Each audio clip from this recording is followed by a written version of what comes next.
Welcome to my party, we're just getting started. A life is a dream or a nightmare scarring. Hand me a drink cause I think I'm going all in. Get me a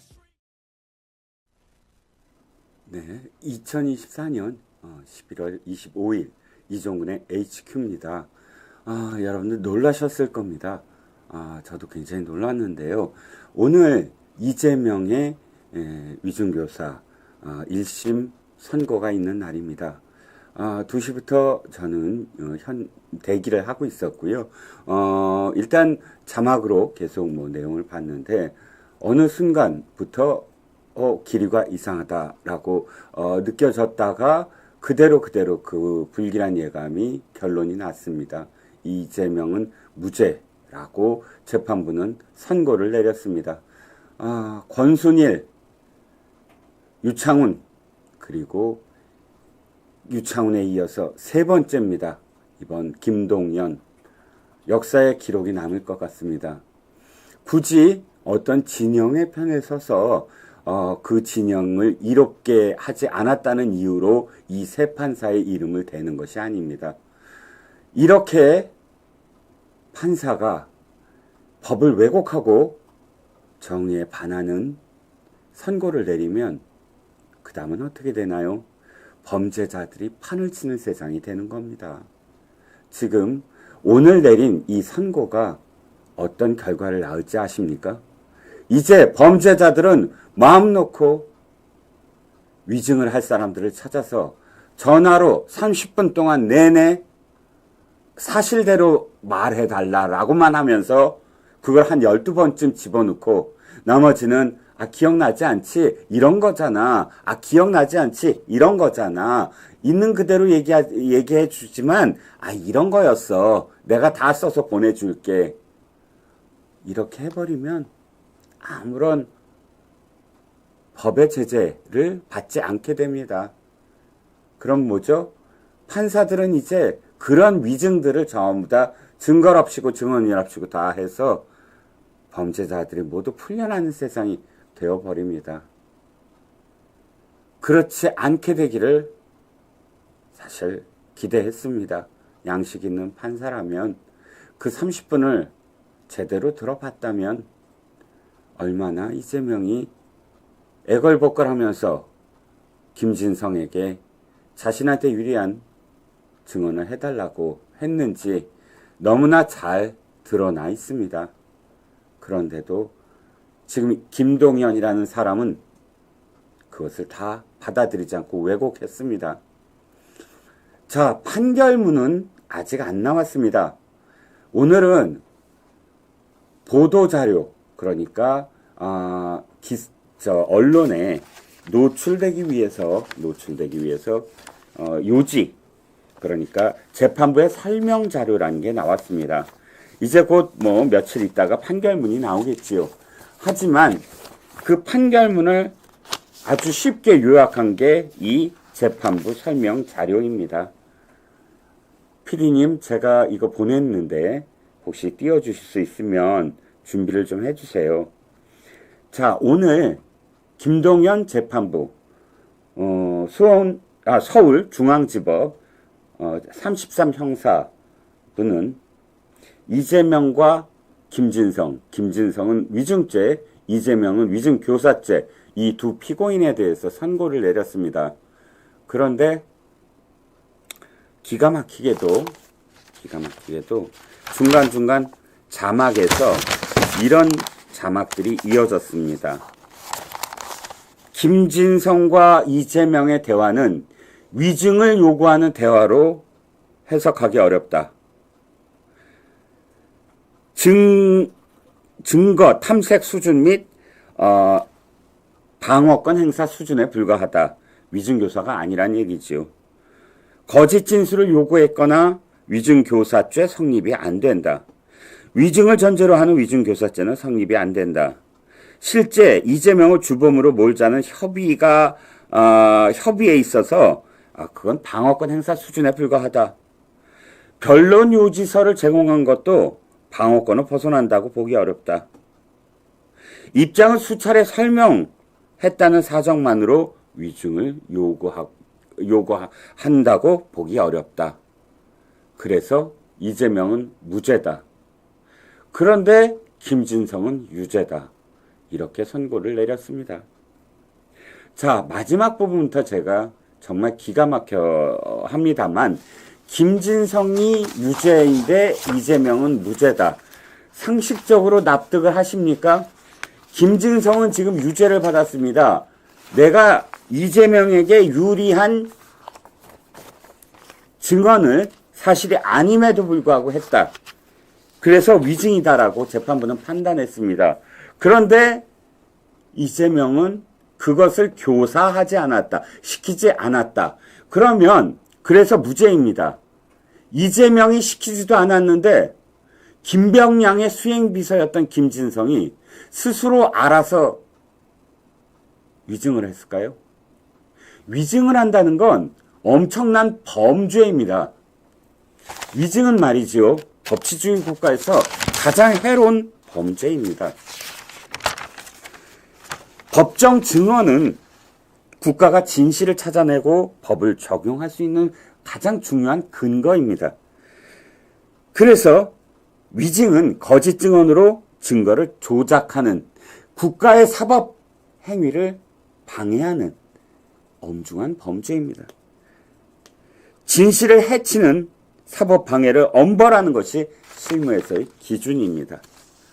자, 그런데 김진성은 이런 중차대한 범죄를 스스로 저지른 겁니다. 우리가 어떤 범죄를 저지를 때 아무 생각 없이, 아무런 이득 없이 그저 재미있으라고 범죄를 저지를 수가 있나요? 그런 행위를 하는 사람은 우리는 소시오패스라고 얘기합니다. 범죄 그 자체를 그냥 즐기는 그런 유형의 예외적인 인간들을 말합니다. 그런데 평범한 사람들은 자신의 이익이 아닌 범죄를 저지르지 않습니다. 위증도 마찬가지입니다. 재판에 나가서 선서를 합니다. 선서를 한다는 건 뭐죠? 국가에 대해서 하는 겁니다. 사법 행위를 방해하지 않겠다는 선서입니다. 절대로 거짓을 이야기하지 않겠다는 선서입니다. 그 선서를 한 사람은 거짓을 이미 밝혀졌을 때 처벌을 달게 받겠다는 맹세입니다. 그런 맹세를 한다는 건 그 범죄를 저지르지 않겠다는 뜻이고, 그런데 그 범죄를 저지를 사람이 맹세를 한다는 건 범죄를 저질러서 돌아오는 유형의 처벌보다 더 많은 이익이 있을 때 그 행위를 하는 겁니다. 그런데 오늘의 재판부는 김진성이 스스로 아무런 이유 없이 했다고 판단을 하는 꼴이 됐습니다. 왜? 이재명은 시키지 않았다. 고의적으로 시키지 않았다. 라고 했기 때문입니다. 자, 좀 전에 보여드린 2023 고합 927 판결 선고를 다시 보겠습니다. PD님, 여기서 9페이지, 10페이지 마지막을 좀 찾아주세요. 이 김진성에 대한 양형의 이유라는 대목입니다. 조금만 읽겠습니다. 피고인 김진성은 김병량과 KBS 사이에 있었던 협의에 관한 진술을 해달라는 이재명의 요청을 받고 법정에서 자신이 알지 못하거나 경험하지 않은 사실인 위 협의의 주체, 내용 및 그 시기 등에 관한 구체적인 사실들에 관하여 마치 김병량으로부터 들어서 알고 있는 것처럼 위증을 하였는 바, 이는 국가의 사법 기능을 방해하고 법원의 실체 진실을 발견하기 위한 노력을 저해하는 행위로서 엄중히 처벌할 필요가 있다. 라고 해서 벌금 500만 원형을 받았습니다.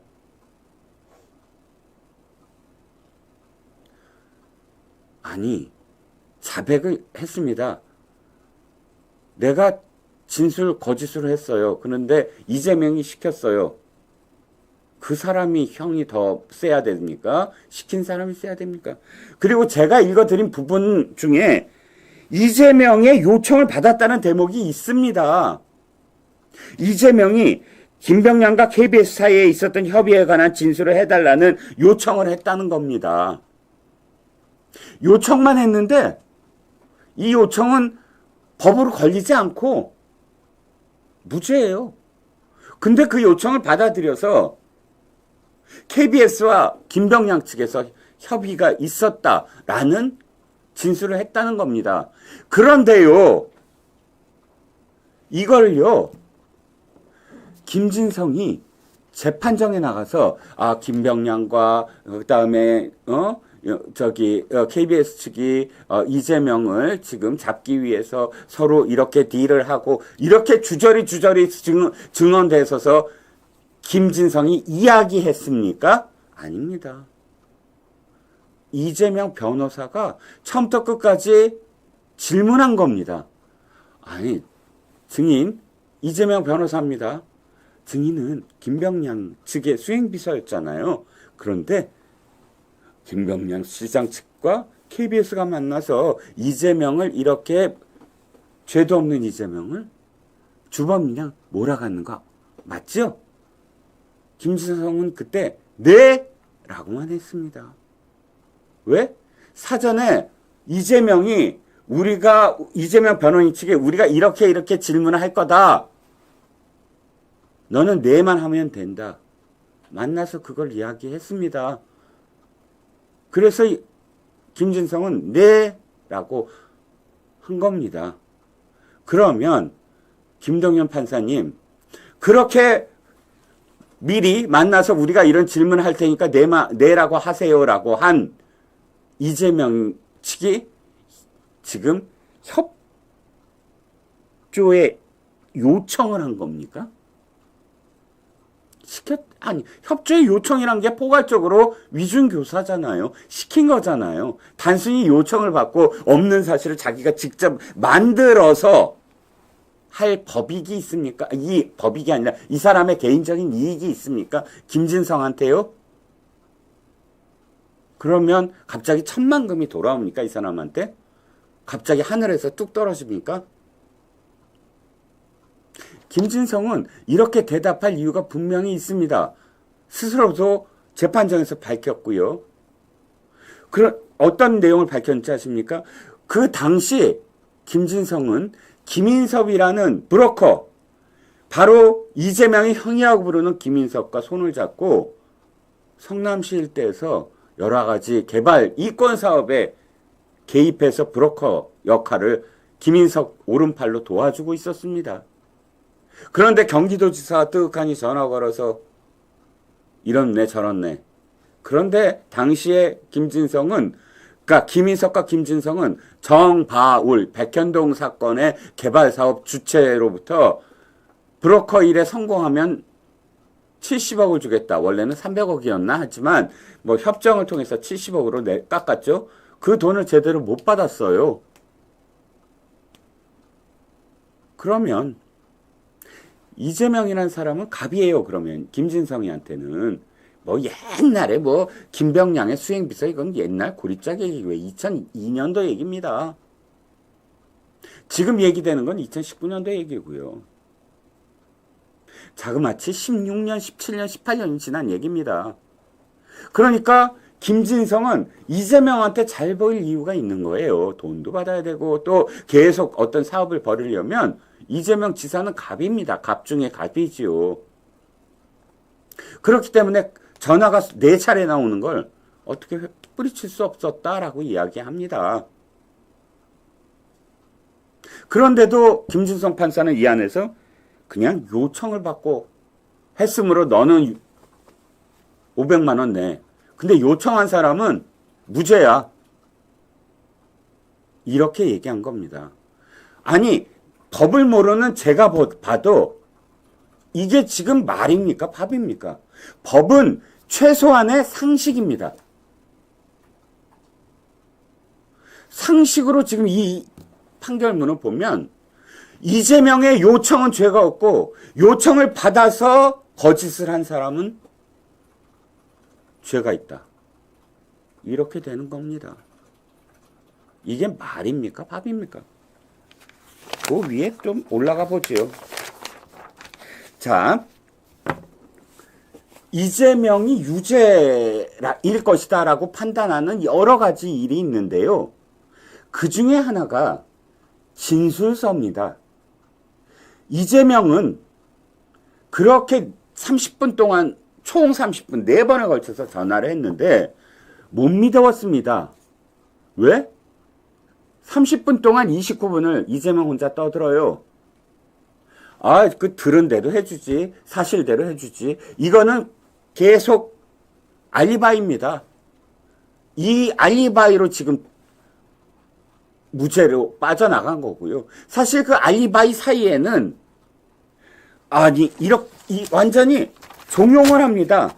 12월 24일 당시에 내가 들은 얘기 PD한테 고소 취하해준다고 미리 약속했다. 그거 기억하세요?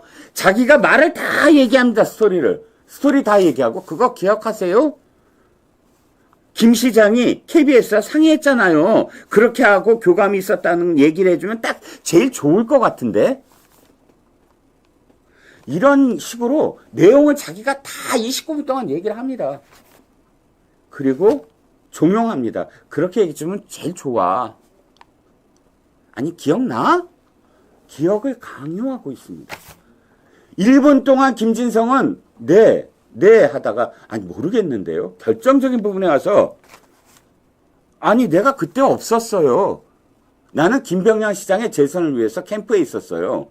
몰라요. 그러자 그 다음부터 그런 얘기를 들었다고 해주면 되지. 아니 아예 이렇게 강요를 합니다.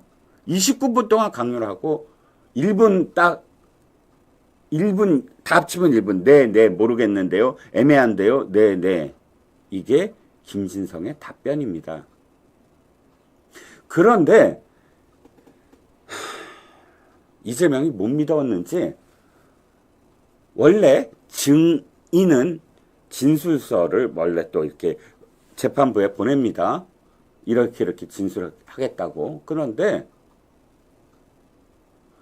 못 믿었는지 이재명이 진술서를 달라고 합니다. 그런데 그 진술서가 마음에 안 들었던 게지요. 아니 내가 얘기해 준 대로 좀 구체적으로 써야지요. 구체적으로. 되돌립니다.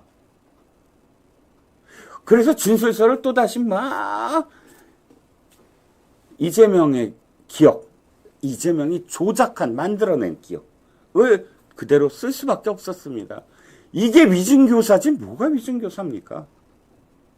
하나 더 기억을 못한다고 하니까 변론 요지서를 보낼게 텔레그램 있냐? 그래서 변론 요지서를 보냅니다. 여러분 변론 요지서가 뭔지 아십니까?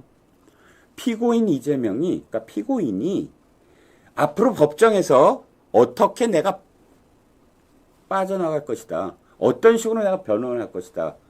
를 요약한 게 변론 요지서입니다. 증인은 그걸 봐서는 안 됩니다. 왜? 거기에 대해서 선입견이 그러니까 어떤 조작된 내용이 들어가는 거잖아요. 이 사람의 변론과 난 별개로 사실 그대로 기억나는 걸 얘기하고 기억 안 나는 거 기억 안 난다고 얘기하는 게 증인입니다. 그런데 기억이 안 난다고 하자 내가 앞으로 법정에서 변론할 내용이 담긴 변론 요지서를 내가 보내줄게 그대로 맞추면 돼요. 이렇게 됩니다. 그런데 오늘 김동연 재판부는 변론 요지서를 보낸 것도 위증 교사가 아니다. 통상적인 범위에서 방어권을 행사했을 뿐이다. 이 판단이 얼마나 무서운 판단인지 아십니까? 앞으로 범죄자들은 거짓 증언할 사람들을 잘 찾아서 돈을 줍네, 직업을 줍네, 온갖 대가를 우회적으로 주어가면서 내가 변론 앞으로 내 방어를 이렇게 할 거니까 이대로 맞춰줘 하고 변론 요지서 보내면 죄가 되지 않습니다. 단순히 방어권만 행사한 겁니다. 김동연 판사는 우리나라의 온갖 범죄자들의 온갖 위증 교사를 마음껏 할 수 있게 만든 희대의 판결을 내린 겁니다. 진술서 역시 오늘 이 재판부 설명 자료에 통상적인 방어권이라고 표현을 합니다. 저는 진술서를 검열했다는 대목에서 이건 빼박이다라고 생각을 했거든요. 빼도 박도 못하는 위증교사다라고 생각을 했거든요. 어떻게 증인이 진술할 진술서를 피고인이 가져다가 검열을 합니까? 사전 검열을 합니까? 상상도 못할 일을 저질렀는데 김동현은 상상도 못할 판결을 내린 겁니다.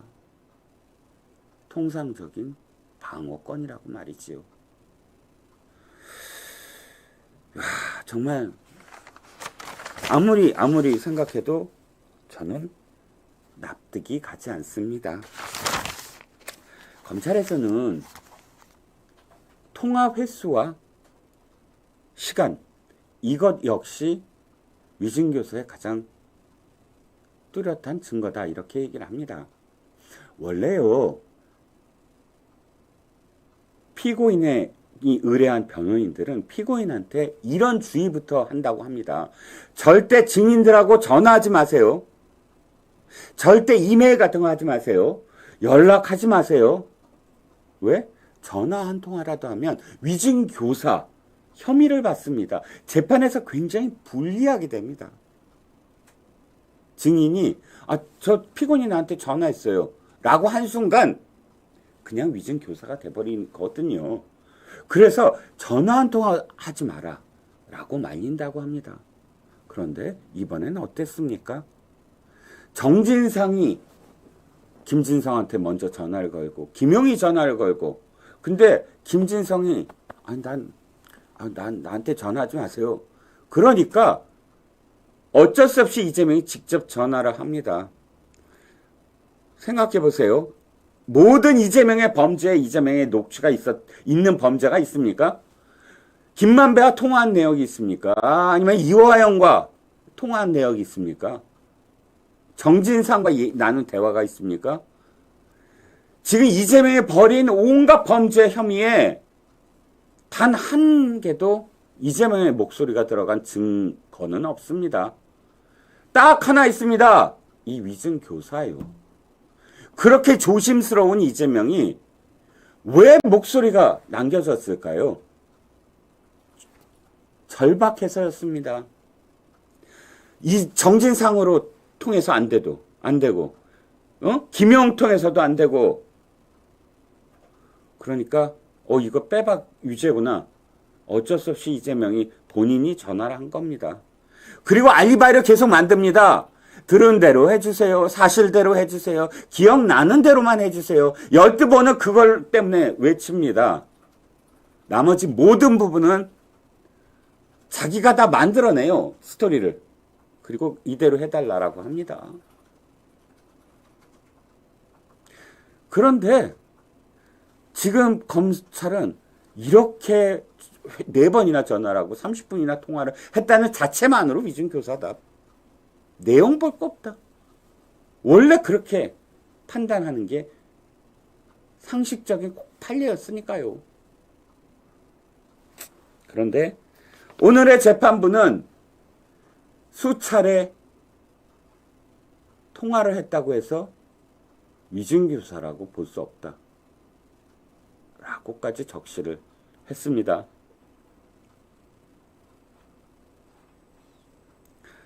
사실대로 이야기하라고 했다고 어느 분이 얘기하는군요. 2012년, 2022년, 2024년 판례들을 보면 위증교사범들이 위증을 해줄 증인들에게 한 말이 그겁니다. 사실대로만 얘기해. 그게 다 범인의 알리바이입니다. 판례를 좀 찾아보고 말씀하세요. 범인들은 자기 빠져나갈 거를 사실대로 얘기해라 라고 빠져나갑니다. 나머지 부분은 내가 다시 읽어드려요.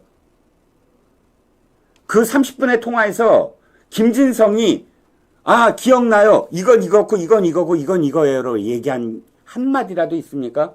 이재명이 다 얘기합니다. 만들어낸 KBS와 김병량이 어떻고, 이재명 입에서 나온 얘기가 29분이에요. 그걸 기억하라고 이야기합니다. 이게 강요죠. 사실대로 이야기하라는 건 12번을 얘기했다고요? 내가 얘기한 수많은 판례에서 위증교사범들이 다 하는 수법입니다. 사실대로 얘기해, 사실대로 얘기해. 위증교사를 하지 않으려면 어떻게 하는지 아십니까? 전화 한 번 안 하면 돼요, 이 사람들아. 저를 비난하는 뭐 어쩌고 저쩌고.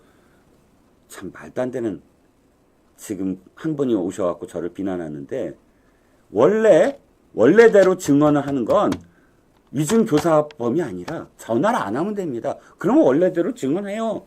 기억나는 건 기억나는 대로, 기억 안 나는 건 안 나는 대로. 전화를 한다는 건 통상적인 방어권. 웃기고 있네요, 판사님. 전화하는 건 내가 말한 대로 얘기하라는 의미입니다.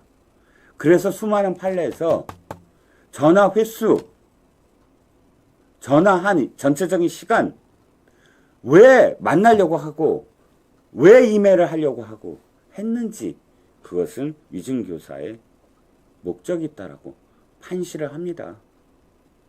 위증교사범들의 아주 전형적인 수법이라는 겁니다.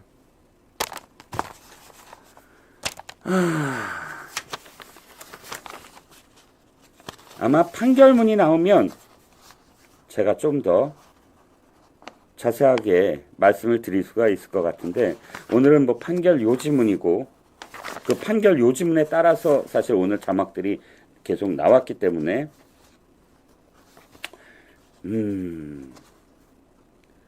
제가 지금 말씀드린 부분들이 사실은 다일 것 같아요.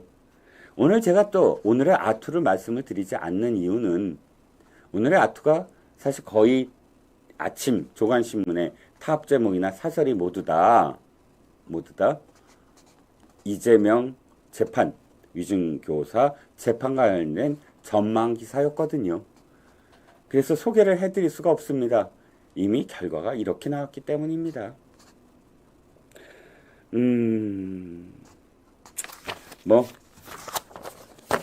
아마 내일 이 아토TV에서 많은 전문가분들이 또 오늘 이 김동연 판사의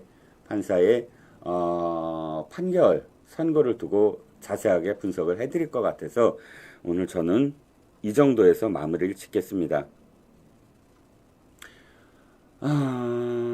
걱정은 김동연 판사가 지금 대장동, 백현동, 성남FC 등 이재명의 재판, 사실 그게 가장 중요한 재판이죠. 그 재판을 맡고 있습니다.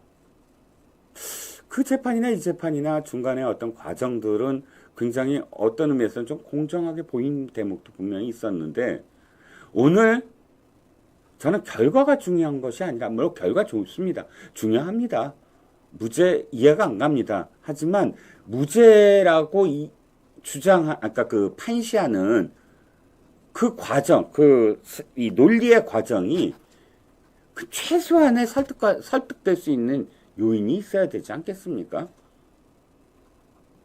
정말 최소한의 어떤 납득이 갈 수 있는, 아까도 말씀드렸지만 법은 최소한의 상식이니까 상식을 갖고 있는 최소한의 그런 이 학력, 인지 능력을 갖고 있는 사람들이 읽었을 때, 들었을 때, 난 내 마음에 들진 않지만, 내 생각대로 되진 않았지만, 이런 부분은 뭐 그렇게 판사가 생각할 수도 있었겠구나 라는 요만큼이라도 있어야 되지 않겠습니까? 그런데 권순일의 TV 토론에서 하는 거짓말은 유죄가 되지 않는다와, 유창훈의 소명이 됐기 때문에 영장 청구할 필요 없고, 소명이 안 됐기 때문에 다툴 여지가 있어서 영장 청구할 수 없고, 이런 기괴한 영장 청구 사유와 마지막으로 이재명이 요청을 했는데 그 요청에 의해서 거짓말을 한 김진성은 유죄이고 요청을 한 이재명은 무죄다. 이 해괴한 판결, 이 세 판결은 저는 개인적으로 정말 상식을 너무나 벗어났다 라고 생각을 합니다. 다음 이슈로 넘어가 보죠. 다음 이슈는 이번 주가 슈퍼 위크지요. 28일 날 김인섭의 대법 선고가 있고요. 29일 날 이화영의 항소심이 있습니다. 김인섭의 대법 선고는 어떤 의미를 갖냐 하면 이재명의 이것도 김동연 판사인데 어찌됐든 이재명의 대장동 백현동 성남FC 사건에 직접적으로 연관이 됩니다. 백현동 사건은 간단하게 말씀을 드리면 아파트를 지을 수 없는 자연 녹지를 아파트를 지어서 그 개발 사업자에게 엄청난 이익을 몰아주기 위해서 용도 변경을 하고 그것도 4단계나 기초단체에서 이런 재량권을 갖고 허가권을 갖고 있는 기초단체에서 상상도 할 수 없는 4단계 종상 용도 변경을 해주고 임대 비율도 낮춰주고 수천억 원의 이익을 몰아주고 일부러 성남도시개발공사도 참여하지 못하게 하고 이런 온갖 사업 특혜를 줬는데 그것이 바로 김인섭이라는 이재명이 형이라고 부르고 이재명이 옛날 시장 선거에서 선대 본부장을 했던 그 김인섭이라는 사람이 선고를 이번 대법 선고에서 확정 판결을 받는다면 그 판결문에는 이재명과 김인섭 관계가 판시되어 있다는 겁니다. 지난번 이재명의 선거법 관련 판결문에서도 사실은 백현동 사건과 관련해서 이재명이 결정적으로 불리한 법 논리가 적용이 됐습니다. 그 안에는 이렇게 되어 있는 겁니다. 백현동에 대해서 용도 변경을 4단계나 갑작스럽게 높여준 건 국토부의 압박, 협박 때문이 아니라 이재명이 스스로 판단해서 결정한 것이다 라고 이야기합니다. 이 결정이라는 표현이 얼마나 중요하냐 하면 이건 대장동과도 연관이 돼 있습니다. 대장동도 최종 결정은 다 이재명이 한 겁니다. 이재명이 결정권자이기 때문입니다. 그런데 이재명은 아니다. 그건 성남도계공의 유동규가 헤쳐먹었다. 나는 모르는 일이다. 백현동은 아이고 국토부가 협박을 해서 어쩔 수 없이 한 거지 내가 해주고 싶어서 한 거 아니다. 내가 판단하지 않았다. 이렇게 빠져나갑니다. 그런데 선거법에서는 판사가 정확하게 얘기했죠. 이건 이재명 스스로 한 거라고. 그리고 이제 김인섭의 대법 선고까지 김인섭이 불법적으로 성남시에 가서 용도 변경을 4단계 올려달라고 로비를 했기 때문에 그런데 그 안에 내용을 들여다보면 2층이라고 불리는 성남시장 그러니까 이재명과 정진상이 있는 그 2층이 바로 이재명을 얘기하는데 2층이 다 알아서 했다. 공무원들 입에서도 다 증언이 나왔습니다. 2층에서 한 얘기다. 2층에서 이거 다 얘기가 된 거다. 즉 김인섭이 이재명과 함께 손을 잡고 이익을 개발업자한테 몰아준 사건이다. 라고 김인섭의 대법 선고가 나면 이제 이재명의 백현동 관련 사건에 직접적으로 영향을 미친다는 겁니다. 그게 28일 선고고요. 그 다음날 29일 선고가 있지요.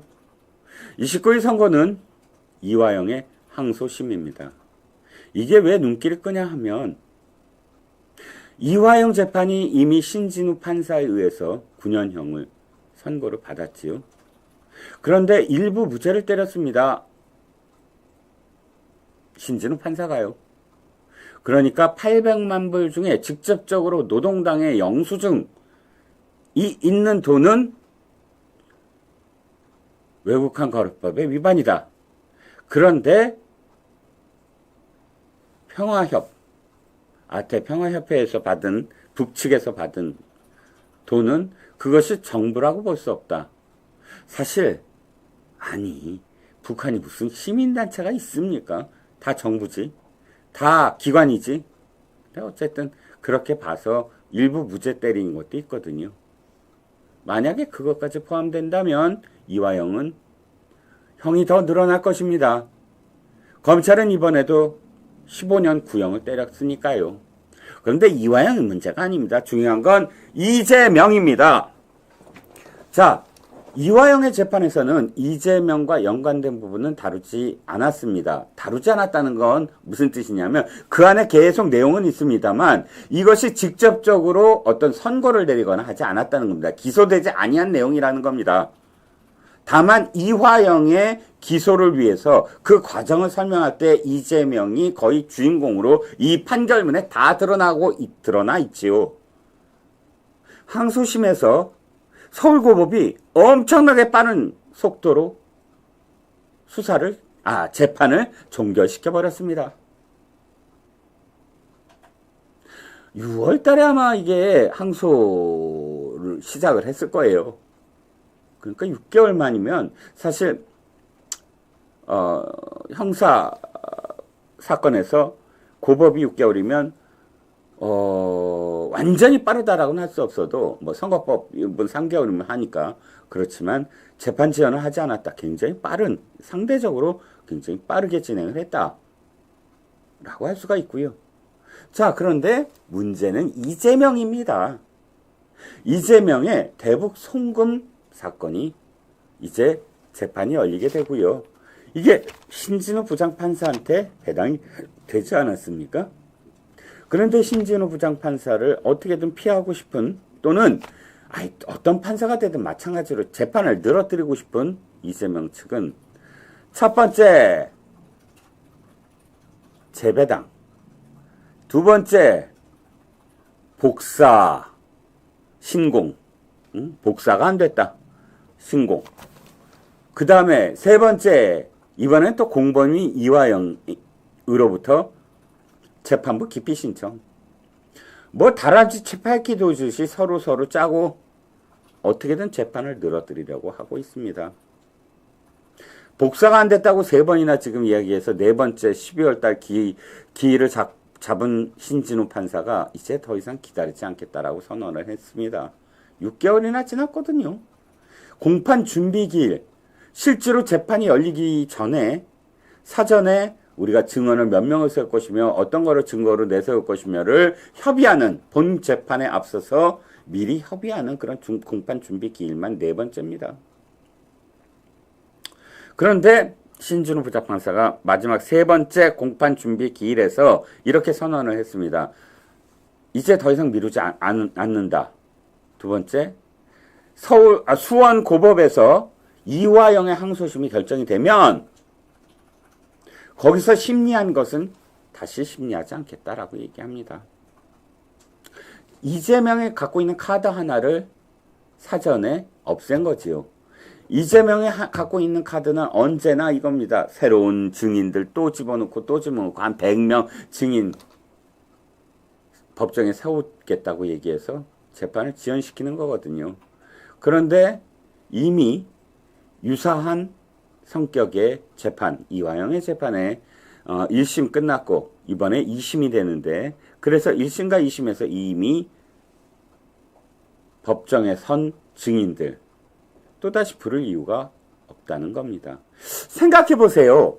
자, 이화영의 2심에서 어떤 증인이 나와서 법정 선서를 하고 증언을 했어요. 그런데 이 사람이 이재명의 재판에 와서 딴 얘기를 하면 어떻게 되죠? 위증죄로 걸려요. 법정 선서를 했으니까 똑같은 얘기를 할 수밖에 없잖아요. 그러니까 같은 부분은 제외하자라는 겁니다. 아니, 저쪽 재판에 가서 A라는 얘기를 했는데 이쪽 재판에 가서 B라는 얘기를 해버리면 그럴 사람이 있겠습니까? 자기가 위증죄로 들어가는데. 그러니까 똑같은 거니까 상쇄하자. 이게 같은 어떤 심리 내용을 바로 적용하겠다라고 신진욱 판사가 이야기한 거거든요.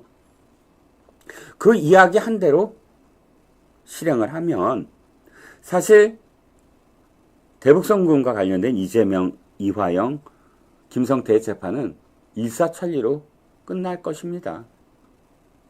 그래서 이번 주 금요일에 다가올 이번 주 금요일에 그 이화영의 선고는 아주 중요한, 이재명에게 있어 아주 중요한 그런 선고가 될 것입니다. 사실 제가 보기에는 이재명은 가장 두려워하는 게 대북 송금입니다. 왜냐하면 형량에서만 해도 선거법은 피선거법 박탈이라는 아주 중한 처벌을 받지만 그러나 실제로 그 징역형을 받지는 않잖아요. 그러니까 실제로 물론 집행유예 나오고 그 집행유예가 항소심에서 떨어져 나와서 실형을 받을 수도 있겠지만 그럼에도 불구하고 지금 1년 미만입니다. 위증교사도 한 1년 6개월, 2년입니다. 뭐 예를 들어서 항소심에서 뒤집혀진다면. 그런데요, 대북 송금은 최소한 대장동, 백현동, 성남 FC보다 빨라질 겁니다. 아까도 말씀드렸지만 신속 심리가 가능하니까요. 저쪽은 병합을 해서 10년 걸릴 수도 있습니다. 대북송금은 빨리 끝날 겁니다. 그런데 대북송금은요, 특가법상입니다. 특가법상 뇌물죄입니다. 특가법상 뇌물죄는 액수에 따라서 형량이 어마어마하게 점핑을 합니다.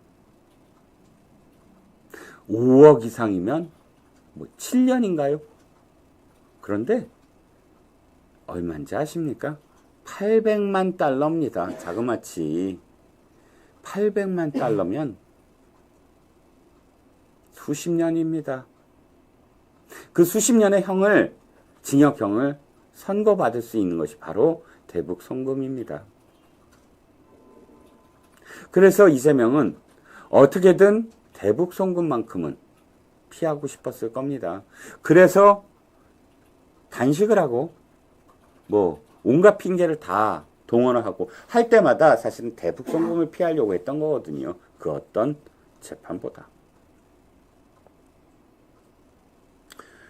물론 이제 이재명은 오늘의 위증교사에 힘입어서 이제부터 또 온갖 술책을 다 동원을 할 겁니다. 상상도 할 수 없는 그런 그 술책? 봐라! 이미 나는 사법부에 지금 무죄를 받지 않았느냐? 큰 소리 떵떵 칠 겁니다. 그리고 나머지 재판부에 호통을 칠 겁니다. 나는 이미 모든 범죄에서 풀려났다. 라는 식으로 말이지요. 이재명의 저 웃음을 언제까지 볼 수 있을까? 오늘 좀 끝내고 싶었는데 안타깝습니다. 자, 이런 와중에 윤 대통령의 TK 지지율이 눈에 들어옵니다. 매일신문 아시지요? 대구 경북을 베이스로 하는 신문입니다. 이번에 매일신문이 스스로 여론조사를 했군요. 지역만 한 겁니다. 한길 리서치에 의뢰해서 대구, 경북, 대구 500명, 경북 500명 해갖고 여러 가지를 물어봤지만 어쨌든 윤 대통령의 지지율, 그러니까 최근 뭐 20%를 하향 돌파당했다라고 이야기했던 많은 그런 언론들의 여론조사 기관의 여론조사가 핵심이 대구 경북 지역 60대 이상 이런 전통적인 국민의힘 계열 정당의 지지자들의 이탈이 치명적이었거든요. 그래서 매일신문이 이 TK 지역을 여론조사를 한 게 또 의미가 있을지 모릅니다. 어떻게 됐을까요? 50%에 근접했다는 결과가 나옵니다. 원래 이렇게 나왔습니다. 처음에. 그런데 와, TK 너마저도 뭐 이런 식의 제목 보셨을 겁니다. 윤 대통령에 대한 어떤 실망. 근데 그게 어쨌든 반전이 되고 있다. 여러 가지 뭐 이유가 있겠지만 또 외교적인 어떤 성과 또 대통령이 기자회견 국민담화 이후에 보여주는 약속에 대한 실천, 그러니까 쇄신, 혁신 하겠다라는 의지를 보였고 오늘 짝이상가요? 핸드폰, 기존의 핸드폰을 버렸다기보단 기존의 핸드폰을 새로운 어떤 비아폰 등으로 교체했다 라는 기사가 나왔고, 그것도 어쨌든 자신이 한 약속을 지키는 거고요. 또 한 가지는 뭐 강기훈이라는 행정관, 음주운전을 했던 행정관의 사퇴를 한 것, 그것도 전 의미가 있어 보입니다. 인적 쇄신, 그리고 또 계속 하마평이 오르내리지요. 총리를 비롯해서 청와대와 대통령실과 그 다음에 당이 아니라 대통령실과 내각 제가 약간 말이 잘못 나왔네요. 내각과 그다음 대통령실을 쇄신한다 하는 것이 뭐 한꺼번에 될 수는 없을 테니까 조금씩 이야기가 나옵니다. 그러니까 그 대통령이 혁신 쇄신에 대한 어떤 약속을 지키고 있는 것, 이것도 저는 유의미한 지금 이 그 국정수행 평가에 긍정적인 어떤 요인으로 작용하지 않았을까.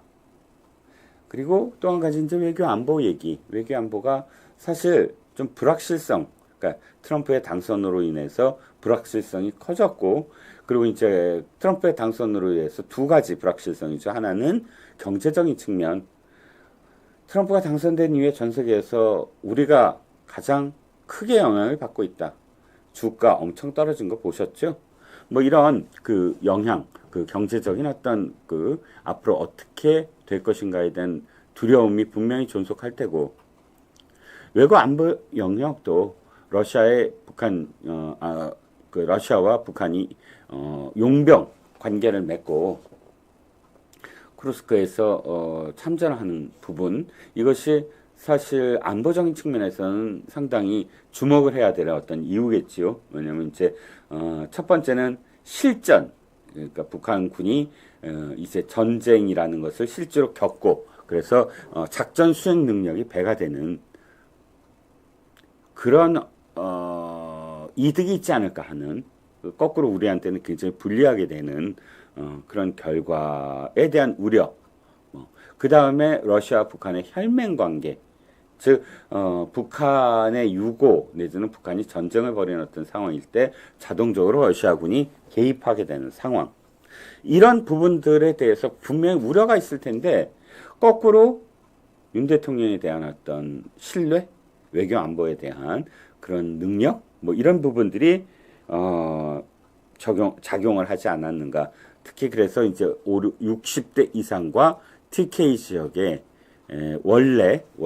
원래부터 이 국민의힘 계열 정당의 핵심적인 그런 그 지지층이라고 할 수 있는 부분에서 좀 더 회복이 된 게 아니냐, 뭐 이런 결과가 나왔다는 겁니다. 뭐 여기 한겨레 리서치 소장 홍 소장도 이렇게 얘기했네요. 전체적으로 대통령 지지율은 70대 이상 이상층에서 상승을 이끌고 있는데, 이는 보수층의 결집 결과와 에이펙 외교 성과와 이재명 대표에 대한 사법부 판결 등이 어우러져서 이런 결과를 닿았을 것이다 라고 지금 한길 리서치 측에서는 바라보고 있네요. 어찌됐든 개인적으로는 굉장히 좋은 어떤 소식이면서 중요한 건 제가 아까 그 요인들 중에 가장 첫 번째로 꼽았나요? 그 약속이라는 부분. 옛날에 그 총선이나 선거에서 졌을 때, 강서구청장 선거에서 졌을 때 대통령이 국민의 마음이 가장 중요하다 이런 발언을 하면서 쇄신할 것처럼 이야기한 적이 있는데, 그 이후로 사실 국민들이 바라보는 눈높이만큼의 그런 쇄신이 이루어지진 않았던 것 같고요. 또 거꾸로 문재인 청와대에서 의전 비서관이, 아마 의전 비서관이었나, 어쨌든 비서관이 술을 엄청 퍼먹었는데 하루 만에 잘렸거든요. 그냥 지금의 강경 거의 비슷한 수준의 면허 취소 수준이었는데, 거기에 반해서 여기선 2개월 정직에 불과하고 돌아와서 계속 물의를 일으키는 그런 상황이 연출되고 있고, 뭐 이런 부분들을 어찌됐든 대통령이 끊임없이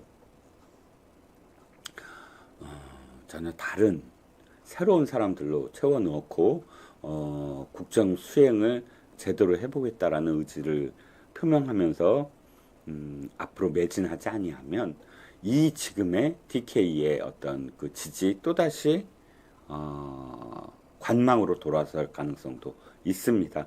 그래서 지금 이렇게 조금 올라가는 어떤 부분에서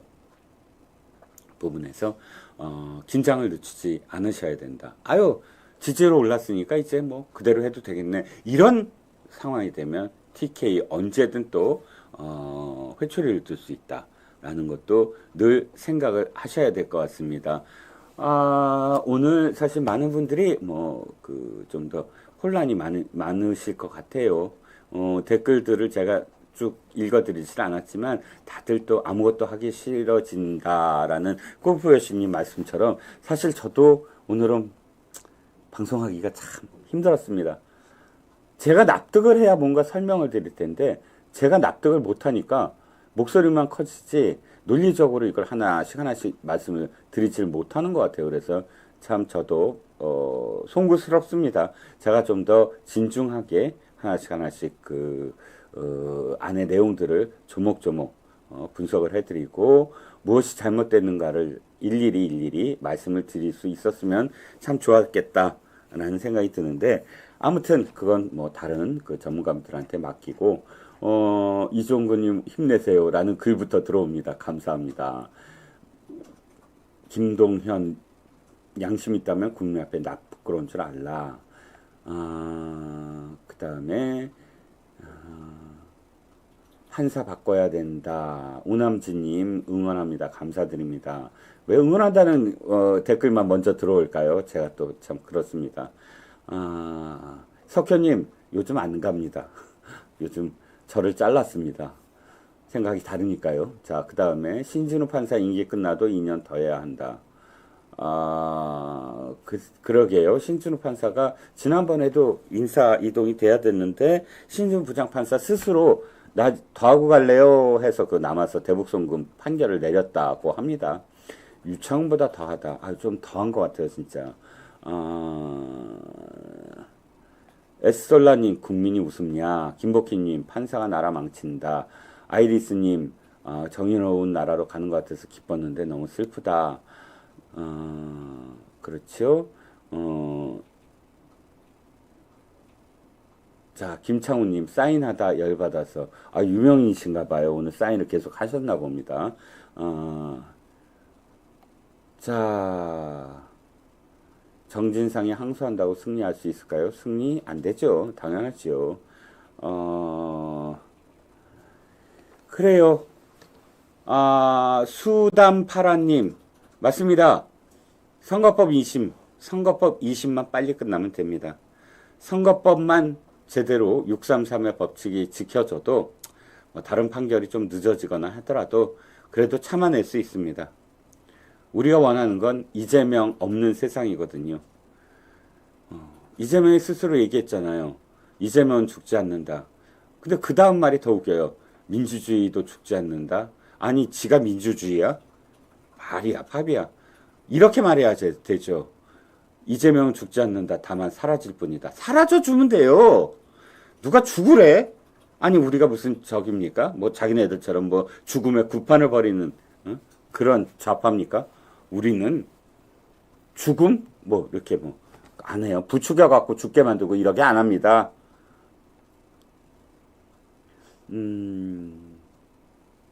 네, 많은 분들이 또 이렇게 의견 많이 또 이렇게 내주시고, 오늘 사실 들어와 주신 분들한테 정말 고개 숙여 감사합니다.